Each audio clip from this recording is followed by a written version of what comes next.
Caleb को लेने एक हेलीकॉप्टर आता है। कुछ देर बाद पायलट कैलिब को पहाड़ों के बीच एक जगह पर ले जाकर उतार देता है और उसे आगे का रास्ता बताकर कहता है कि 1 हफ्ते बाद में तुम्हें इसी जगह लेने आऊंगा। इसके बाद पायलट वहाँ से चला जाता है। कैलिब पायलट के बताए रास्ते पर आगे बढ़ता है। थोड़ी दूर चलने पर उसे एक ट्रक जैसे शेप का घर दिखाई देता है। अब जैसे ही वो उस घर के पास पहुँचता है तो उसे कुछ आवाज सुनाई देती है जो उस घर के दरवाजे पर लगे एक AI कंप्यूटर की आवाज थी, जो कैलिब से अपने फेस को स्कैन करने के लिए कहता है। कैलिब अपना फेस स्कैनर के सामने ले जाता है। तुरंत उसे उसी मशीन से एक कार्ड मिलता है जिस पर उसका फोटो बना हुआ था। अब कार्ड मिलने के बाद ऑटो कंप्यूटर कैलिब को दरवाजा खोलकर उस घर के अंदर जाने को कहता है। घर के अंदर पहुंचते ही कैलिब देखता है कि बाहर से खराब दिखने वाला ये घर अंदर से एक शानदार रिसर्च सेंटर जैसा है। थोड़ा आगे बढ़ने पर उसकी मुलाकात उस कंपनी के CEO नेथन से होती है, जो उस समय एक्सरसाइज कर रहा था। नेथन कैलिब का वेलकम करता है और उसे ड्रिंक लेने के लिए कहता है। पहले तो कैलिब वहाँ कुछ अनकंफर्टेबल फील करता है, लेकिन बाद में उसके साथ एंजॉय करने लगता है। इसके बाद नेथन उसे नीचे लेकर जाता है जहाँ बहुत सारे रूम्स बने हुए थे। नेथन कैलिब को समझाता है कि तुम्हारे कार्ड से जो भी कमरा खुले तुम्हें उसी कमरे में जाने की इजाजत है, और जो कमरा तुम्हारे कार्ड से ना खुले तुम्हें उसमें नहीं जाना है।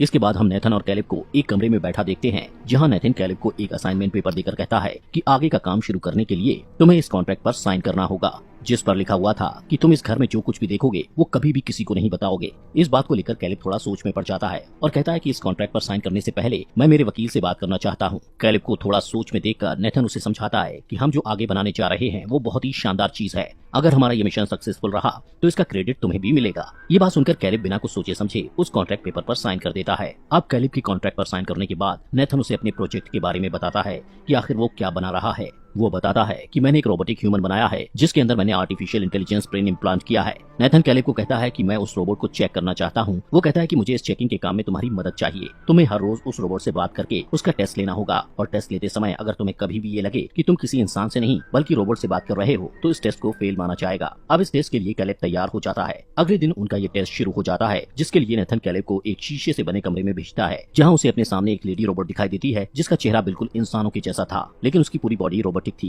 कैलिब उस रोबोट से बात करना शुरू करता है जहाँ वो लेडी रोबोट उससे कहती है कि मेरा नाम ईवा है, और ऐसे ही वो दोनों काफी समय तक बात करते रहते हैं। दूसरी साइड उनकी इस बातचीत को नेथन कैमरे के जरिए बाहर बैठा देख और सुन रहा था, और साथ ही उनकी इस बातचीत पर नोट्स भी बना रहा था। जब उन दोनों की बातचीत खत्म होती है तो ईवा कैलिब से कहती है कि मुझे तुमसे बात करके काफी अच्छा लगा और मैं तुमसे दोबारा मिलना चाहूंगी। इसके बाद कैलिब बाहर नेथन के पास आ जाता है। नेथन कैलिब से पूछता है कि तुम्हें ईवा से बात करके कैसा लगा, जिस पर कैलिब एक्साइटेड होकर उससे कहता है कि वो बहुत अच्छी है और उससे बातचीत करते वक्त मुझे बिल्कुल भी ऐसा नहीं लगा कि मैं किसी रोबोट से बात कर रहा हूँ।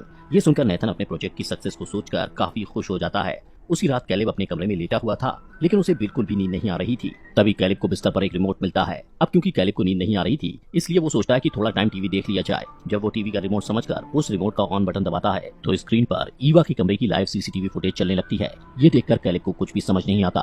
तभी अचानक बिजली चली जाती है और घर के सभी दरवाजे बंद हो जाते हैं, जिससे कैलिब थोड़ा घबरा जाता है और दरवाजा खोलने की कोशिश करता है, लेकिन दरवाजा नहीं खुलता। थोड़ी देर बाद जब लाइट आती है तो कैलिब दरवाजा खोलकर तुरंत नेथन के पास जाकर उससे बिजली के जाने के कारण को पूछता है, जिस पर नेथन उसे बताता है कि घबराओ मत, मैंने इन दरवाजों को इसी तरह से डिजाइन किया है कि जैसे ही बिजली चली जाती है तो सभी के दरवाजे ऑटोमेटिकली लॉक्ड हो जाते हैं, ताकि कोई अनजान व्यक्ति पावर कट करके इन कमरों में घुस ना पाए। साथ ही नेथन उसे ये भी बताता है कि पिछले कई दिनों से घर की लाइट बार बार कट रही है, जबकि पहले कभी भी ऐसा नहीं हुआ। इसके बाद कैलिब अपने कमरे में जाकर सो जाता है। सुबह उसके कमरे में एक लड़की उसके लिए नाश्ता लेकर आती है। उसे देखकर कैलिब थोड़ा शॉक्ड हो जाता है और नेथन से जाकर उसके बारे में पूछता है। नेथन उससे कहता है कि उसका नाम केयोको है और वो मेरी केयर टेकर है। फिर नेथन कैलिब से कहता है कि आज हम ये टेस्ट करेंगे कि ईवा तुम्हारे बारे में क्या सोचती है। कैलिब ईवा के पास उसका नेक्स्ट टेस्ट लेने जाता है, जहाँ ईवा कैलिब को कुछ ड्राइंग्स दिखाती है जो उसने रात में ड्रॉ की थी, लेकिन कैलिब उन ड्राइंग्स को समझ नहीं पाता। वो ईवा से कुछ ऐसा ऑब्जेक्ट बनाने को कहता है जो वो बनाना चाहती है, जैसे कि कोई इंसान या कोई पेड़ या कुछ भी। इस पर ईवा कहती है कि वो अगले दिन उसे बनाकर दिखाएगी। ईवा कैलिब से पूछती है क्या तुम मैरिड हो,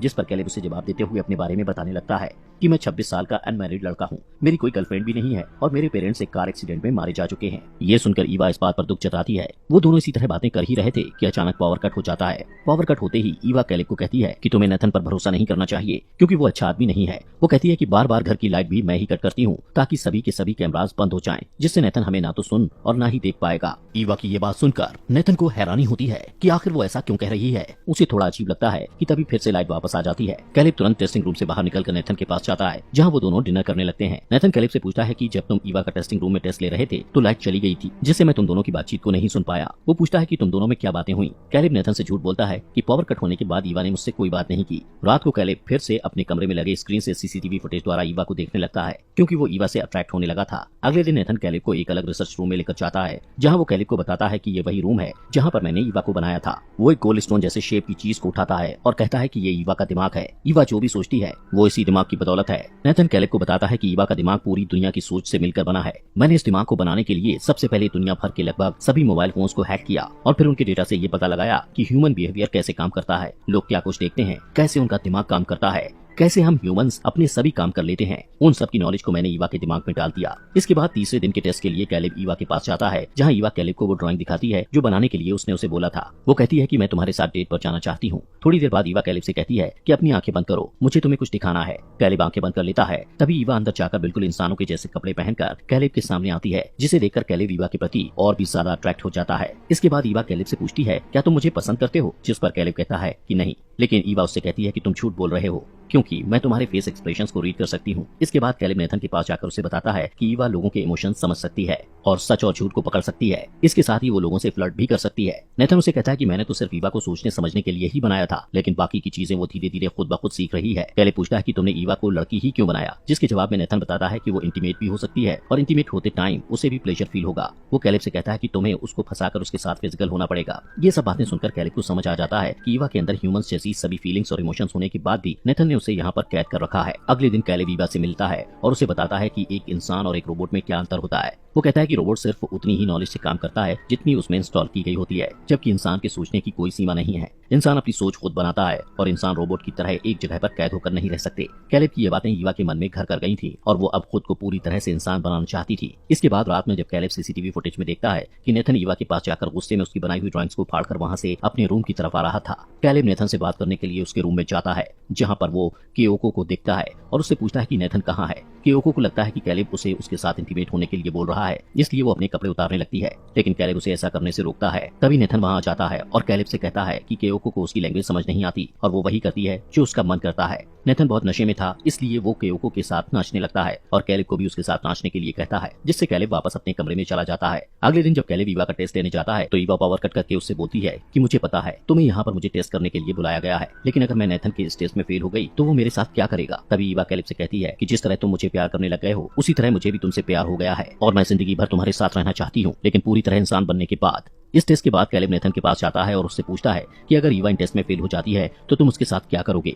इसके जवाब में नेथन कैलेब से कहता है कि अगर ऐसा हुआ तो मैं ईवा के सभी बॉडी पार्ट्स को संभाल कर रख दूंगा और उसके ब्रेन की पूरी मेमोरी को इरेज करके उसके अस्तित्व को ही मिटा दूंगा। फिर एक नया इससे भी ज्यादा एडवांस ब्रेन बनाऊंगा जिसमें मैं उन सभी बातों का ध्यान रखूंगा जो ईवा के ब्रेन में नहीं थी। ये सुनकर कैलेब को मन ही मन नेथन पर बहुत गुस्सा आता है, क्योंकि वो ईवा से प्यार करने लगा था और उसे खत्म होते नहीं देख सकता था। इसलिए कैलेब नेथन को रूम में ले जाकर बातों ही बातों में काफी ज्यादा ड्रिंक पिला देता है, जिससे नेथन की आंख लग जाती है और कैलेब नेथन की जेब से उसके रूम का कार्ड लेकर उसके प्राइवेट रूम में जाकर उसके कंप्यूटर पर उसके कुछ वीडियोस देखने लगता है, जिससे उसे पता चलता है कि नेथन ने ईवा से पहले भी कई सारे एआई रोबोट्स को बनाया था जिसमें ईवा की तरह ही सोचने और समझने की क्षमता थी, लेकिन थोड़ी बहुत कमियों की वजह से नेथन ने उनके ब्रेन से उनकी सारी मेमोरीज को इरेज करके उन्हें मार दिया। वो सारे एआई रोबोट्स भी ईवा की तरह ही उसकी कैद से आजाद होकर बाहर खुलकर अपनी जिंदगी जीना चाहते थे। दोस्तों, आगे बढ़ने से पहले आपका दिल से शुक्रिया आपके अपने फॉक्स एक्सप्लेनर हिंदी चैनल को सब्सक्राइब करने के लिए। अब इसके बाद कैलेब नेथन के दूसरे कमरे में जाता है जहाँ केओको बिना कपड़ों के बैठी हुई थी। कैलेब वहाँ पर लगे कपबोर्ड को खोलने लगता है और देखता है कि उन कपबोर्ड्स में उन्हीं रोबोट्स की बॉडी पड़ी है जिनको नेथन ने शट डाउन करके वहाँ रखा हुआ था। ये देखकर वो काफी डिस्टर्ब हो जाता है। तभी केओको अपनी बॉडी से चमड़ी उतारने लगती है, जिससे उसे पता चलता है कि केओको भी कोई इंसान नहीं बल्कि एआई रोबोट है। उसमें भी इंसानों की तरह समझ और फीलिंग्स थी, लेकिन फिर भी नेथन उसे गुलामों की तरह रखता था। वहीं उधर नेथन की आंख खुलती है और वो नशे की हालत में ही अपने प्राइवेट रूम में जाने के लिए अपने कार्ड को ढूंढने लगता है, जिससे कैलेब रूम से बाहर आकर उसका कार्ड नीचे गिरा देता है और उसे कहता है कि तुम्हारा कार्ड यहाँ नीचे गिरा पड़ा है। इसके बाद कैलेब अपने रूम में जाकर लेट जाता है, लेकिन अब उसे खुद पर भी शक होता है कि कहीं वो भी तो रोबोट नहीं है,